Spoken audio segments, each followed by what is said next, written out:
Vernon with Davie Shoring, and we're installing concrete pilings here.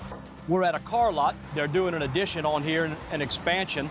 They were installing wood pilings on most of the building where they needed pilings, but we're below power lines and stuff here where a wood piling machine just could not get to. So we're able to get our piling truck that we designed, which is 72,000 pounds. We're able to install pilings in tight conditions, and you can see right behind me, there's no banging, there's no noise of any kind or any disturbance to any surrounding areas. So it just all goes down hydraulically and it's quiet. It's the way to go in a situation like this. We're pushing them down to 20 tons and they're about 36 feet deep. It's similar to the jobs that we've used the pile truck for.